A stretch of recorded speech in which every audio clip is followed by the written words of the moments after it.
I promise you that we are going to search the Brady landfill for your daughter. Tonight, Manitoba's premier promises to search the landfill as Winnipeg police have identified Buffalo woman as Ashlee Shingoose, who went missing 3 years ago. With everything that's going on in the environment, with inflation, all these things, these workers are feeling those pinches. Métis Child and Family Services workers are on strike with calls to be paid equally to their provincial counterparts. Connaissant le droit inhérent aux Premières Nations, je pense que ça va directement en ligne directe avec la déclaration.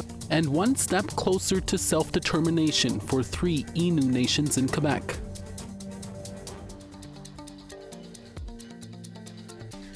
Tansei, good evening. I'm Christian Mashkode. Welcome to APTN National News. Thank you for joining us. Ashlee Christine Shingoose. That's who the Winnipeg Police Service say has been identified as Mashkode Bizhiki'ikwe, or Buffalo Woman.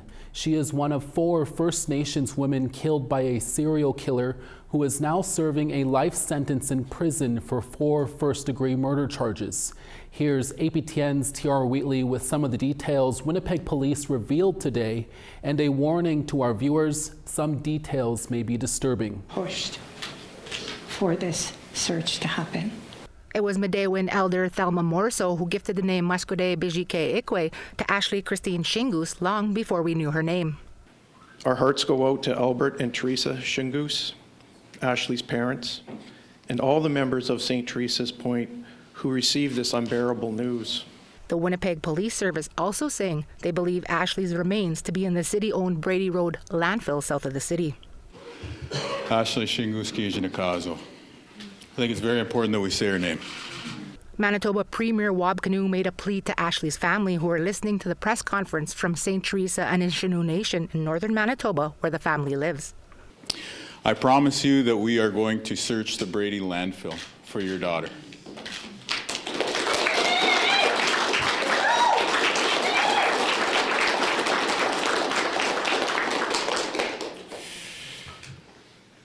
I cannot promise you that we will bring her home, but I can promise you that we are going to try. The Shingoose family had plans to be here, but weather kept them from traveling from the remote fly-in community. Speaking from a cell phone to the microphone, Ashlee's father, Albert, took the time to thank everyone for today's outcome. The families that's there, thank you for everything. Also requesting the Premier to sing an honor song for his daughter's spirit. Ashlee, way higher, oh. Along with Rebecca Contois, Morgan Harris, and Mercedes Myron, Ashlee was killed in the spring of 2022 by convicted serial killer Jeremy Skibitsky, who was sentenced to life in prison this past August for 4 first-degree murder charges. Ashlee was the first victim and believed to have been killed on March 15, the court proceedings revealed. Also in court, there was shocking news that there were 16 female DNA profiles found inside the killer's apartment. While they said this didn't mean that foul play was suspected, there was speculation in the Indigenous community there could be more victims. Deputy Police Chief Cam McKidd saying even after convicted, a special task force spent a lot of time tracing the killer, saying he never left Winnipeg, and saying at this time they don't believe there are more victims. Our computer system spiderwebs out, and we spoke to every single person we could locate that had anything to do with Mr. Skibitsky. We had our crime analysis unit. Raymond Flett, chief of St. Teresa and Innu Nation, was in attendance and quite emotional. It's been a long time waiting. Standing together, First Nations leaders, city officials, and the police told the public they were united in reconciliation moving forward. And Police Chief Gene Bowers committing to the families of Contois, Harris, and Myron in attendance. I'm standing here today in front of everybody, the community, giving you my word that that will happen. A big step for many, considering the WPS initially said no to searching the landfill back in December 2022, saying it wasn't feasible. Sparking a 2-year political fight for the families to get the original search of the Prairie Green landfill, where earlier this month the remains of Harris and Myron were found. T.R. Wheatley, APTN National News, Winnipeg. And if you are affected by these stories, supports are always available 24/7 through the MMIWG support line. That number is 1-844-413-6649. A strike of Métis CFS workers in Manitoba has people talking. While they fight for higher wages, the issues around funding within the CFS system are brought to light. APTN Sav Jones looks at some views on how CFS funding in Manitoba should be spent.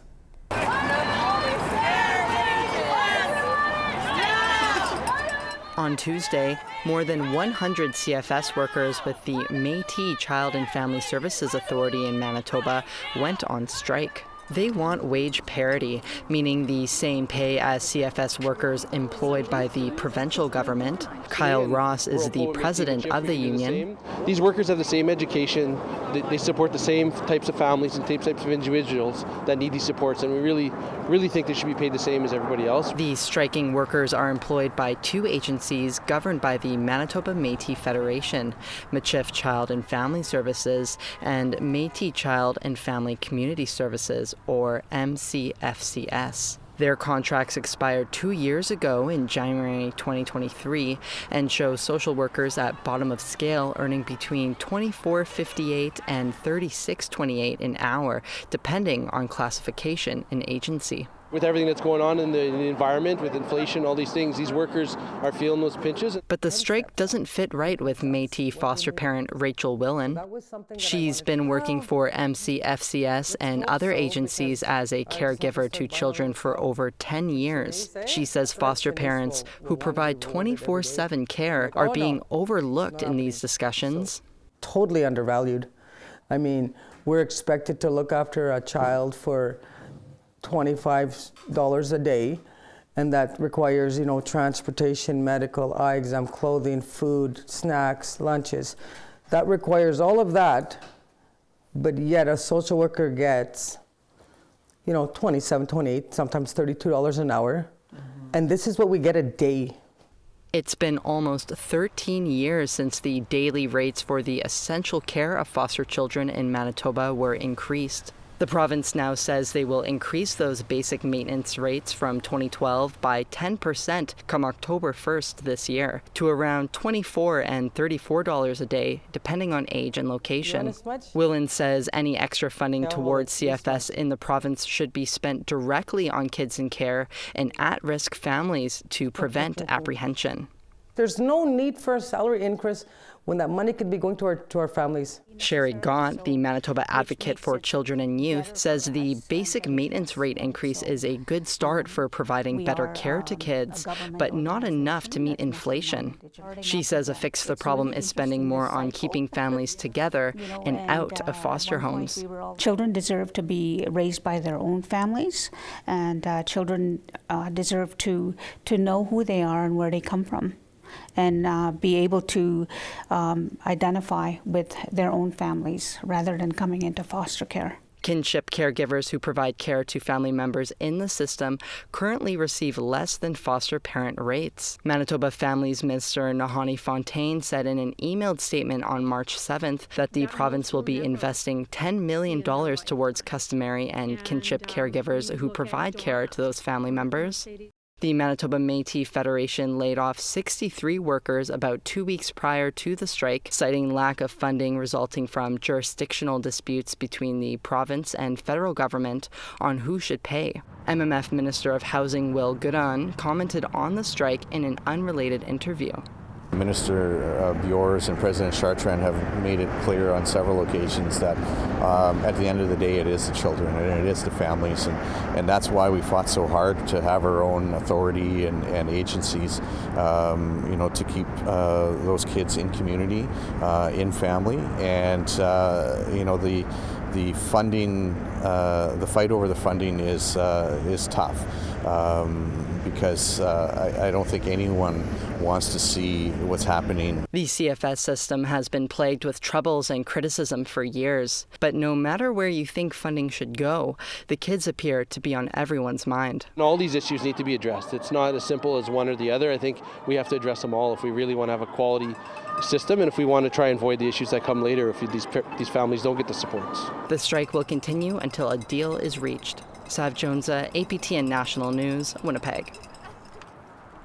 3 Innu nations in Quebec have high hopes over a consultation protocol recently signed with the Canadian government, who says this will promote Innu self-determination through collaborative relationships. As reported by APTN Savannah Craig, this is not the first time the government has committed to a collaboration like this.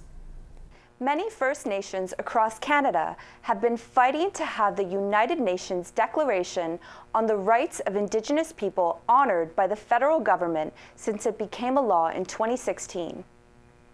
But 3 Innu nations recently had this declaration upheld, which they say will strengthen nation-to-nation cooperation. En reconnaissant le droit inhérent aux Premières Nations, je pense que ça va directement en ligne directe avec la déclaration de l'ONU.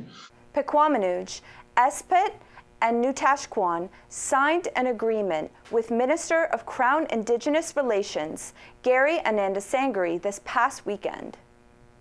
Espet Chief Martin Dufour says this consultation protocol recognizes the inherent rights of First Nations governance, laws, culture, and their ancestral territory.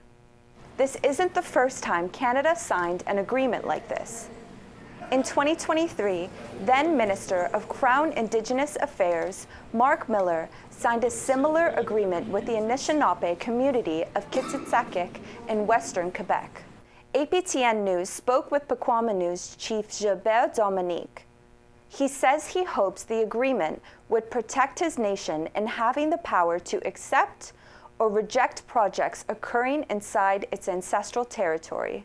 Despite a federal election looming, some are still hopeful this agreement will be upheld. On espère que les élections fédérales ne changeront pas la donne. Avec le gouvernement libéraux, on a eu beaucoup d'ouverture au cours des dernières années par rapport aux droits des Premières Nations. On espère que ça va continuer dans les prochaines années. Savannah Craig, APTN National News, Montreal. We're always looking for your feedback or story ideas. Here's how you can continue the conversation with us. If you have a story you want to share, send us an email to news@aptn.ca.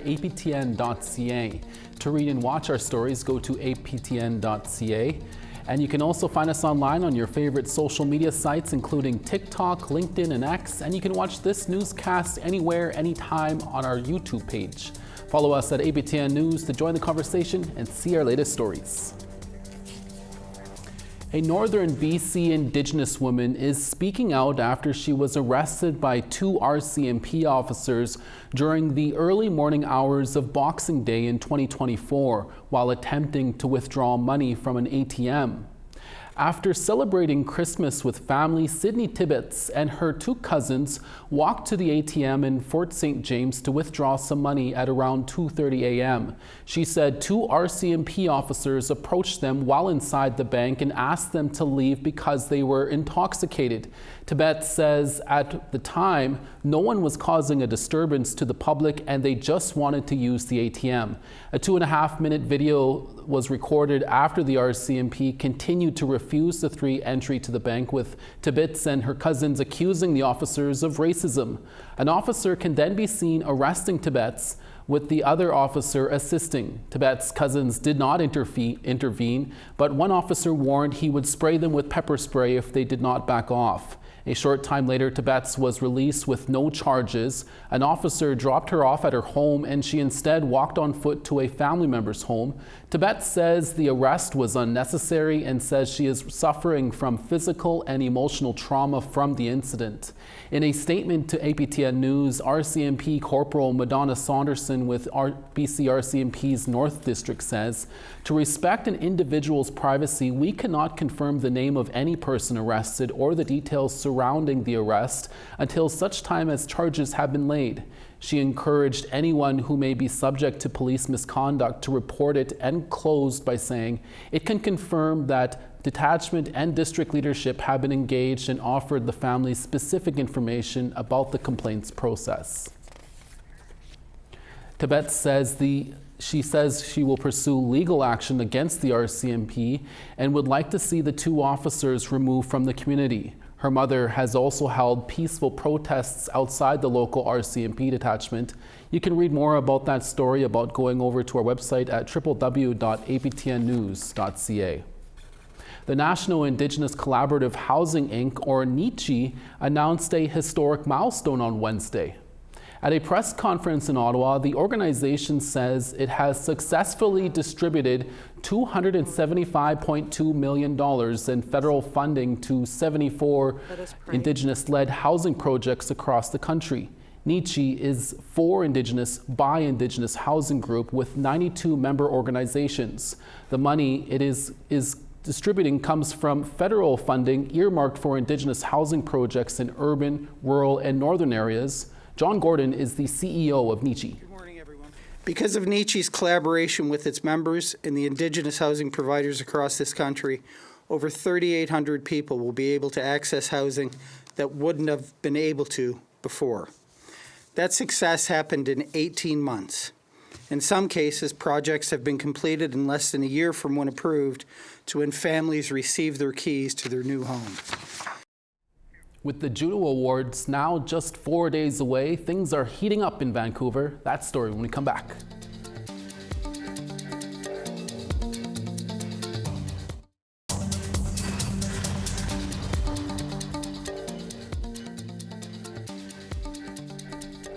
Welcome back. The 2025 Juno Awards are in Vancouver this year, with the awards ceremony this Sunday on March 30th.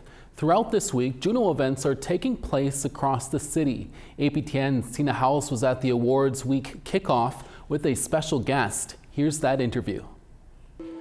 We're here at the Talking Stick Awards Week kickoff, and I'm here with Suzette and Maya. Suzette, nice to see you. Oh, Gail Kessler, so good to see you, Tina House. We have an Awards Week kickoff here. Talking Stick Festival has done so great to partner and host events all week, preparing for the Junos. I know that they've really given so much to the community as giving a platform for Indigenous artists locally as well as nationally. So I'm really honored to curate this event with the Talking Stick Festival, as well as this Friday at the Legion. That's a free event in collaboration with Samaya Entertainment and the Talking Stick Festival with host Marissa Nahaney. We just have such an incredible talent here in Vancouver, and I'm just so grateful that the Talking Stick Festival has asked me to come on board to help support all our local Indigenous artists. Amazing. And now you've joined the Juno committee. Now tell me what your position is with the Junos. Well, I'm really honored this year to be the Vancouver Host Committee Indigenous Lead. So I've been honored to, help support our artists across the province with a provincial tour. We've had a Circle of Business and Music, and then this Thursday we're doing a Indigenous storytelling circle, like a panel, but with incredible artists like Kim Gucci, who's up for a Juno this year, as well as Sebastian Gaskin, and then it's going to be moderated by JB, the First Lady, and Kwana Style will be there, and we have Tiffany from Pacific. And so, there's so many incredible things happening. Juno Fest is huge. There's many venues across the city. I know Keely Cardinal is going to be here, Desiree Dorian, Snotty-Nosed Res Kids, Tia Wood, and the list goes on. We're just really grateful that, I've been in this music industry for almost 30 years, and it's wonderful to have a part of something really spectacular. Spectacular indeed, and we'll be covering many of these events this week and bringing you lots of stories back to you in studio. Thank you, Tina. Our award-winning team at APTN Investigates has some more good news to tell us. That story when we come back after this short break. Stay with us.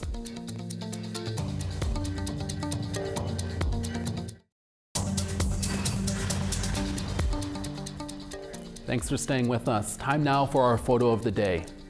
It was an early morning sunrise in Ottawapiskat First Nation in Northern Ontario. Big thanks to Todd Spence for thinking of us and sharing this great photo. Send us your photos to share at aptn.ca for the chance to be our next photo of the day. Now let's take a look at tomorrow's weather forecast. On the east coast, St. John 6, Charlottetown 3. -3 in Cartwright, Happy Valley, Goose Bay -2. Gaspé 3, Saguenay 4. Windsor 14, Toronto 11. Sudbury 3, Wawa -4. Puckatawagan -11, Thompson -9. -7 in Barons River, Princess Harbor -7. 10 in Estevan, Yorkton -4. -1 in Meadow Lake, La Ronge -5. Partly cloudy and high level at -4, Fort McMurray -4. 20 in Medicine Hat and rain, Lethbridge 17. 13 in Vancouver, Kamloops 14. Sands Spit 10, Smithers 7. 3 in Whitehorse, Mayo 0. -8 in Wrigley, Yellowknife -15 in Sun. Fort McPherson -18, Inuvik -17. -24 in Whale Cove, Chesterfield -24. And Resolute -26, Iqaluit -14.